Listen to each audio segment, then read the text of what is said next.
நம்ம ஆத்மா பாதுகாக்கப்படுறதுக்காக நாம் எங்கே இருக்கணும், எதில் இருக்கணும், எப்படி இருக்கணும், எப்படி பேசணும், எப்படி நிற்கணும், எங்கே படுக்கணும், எங்கே வேலை செய்யணும், எப்படி எங்கே நம்ம குடும்பம் இருக்கணும், எங்கே நம்ம வசிக்கணும், இதெல்லாம் கர்த்தர் என்ன செய்கிறார்?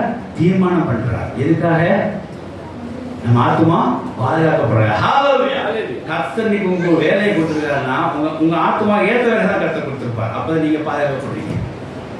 கர்த்தர் உங்களுக்கு ஒரு துணையை கொடுத்துருக்காருன்னா உங்க ஆத்மா ஏற்றதான் கொடுத்துருப்பீங்க. ஆத்மா ஏற்ற கர்த்தர் கொடுத்துருப்பார், இல்லைன்னா நீங்க பாதிக்கப்பட்டிருப்பீங்க. கர்த்தர் ஏற்ற துணையை தான் கர்த்தர் கொடுத்துருப்பார். ஏன்னா அந்த ஆத்மா பாதுகாக்கப்படுறதுக்காக ரெண்டு பேரும் பாதுகாக்கப்படணும். கர்த்தர் உங்களுக்கு சபையை கொடுத்துருக்காருன்னா உங்க ஆத்மா பாதுகாக்கப்படுறதுக்காக. கர்த்தர் உங்களுக்கு கார் வசதி வீடு கொடுத்துருக்காருன்னா உங்க ஆத்மா பாதுகாக்கப்படுறதுக்காக. கர்த்தர் உங்களுக்கு தேசத்தை அழைச்சி வந்திருக்காரு, உங்க ஆத்மா பாதுகாக்கப்படுறதுக்காக. அந்த ஊர்ல இருந்து என்ன அழைச்சி இங்க கொண்டு வச்சிருக்காரு, உங்க ஆத்மா பாதுகாக்கப்படுறதுக்காக. இது எல்லாம் ஆத்மா பாதுகாக்கப்படுறதுக்காக கர்த்தர் செய்கிறார். இந்த 5 எக்ஸாம்பிள் நீங்க வீட்டில் படிச்சுப்பாங்க.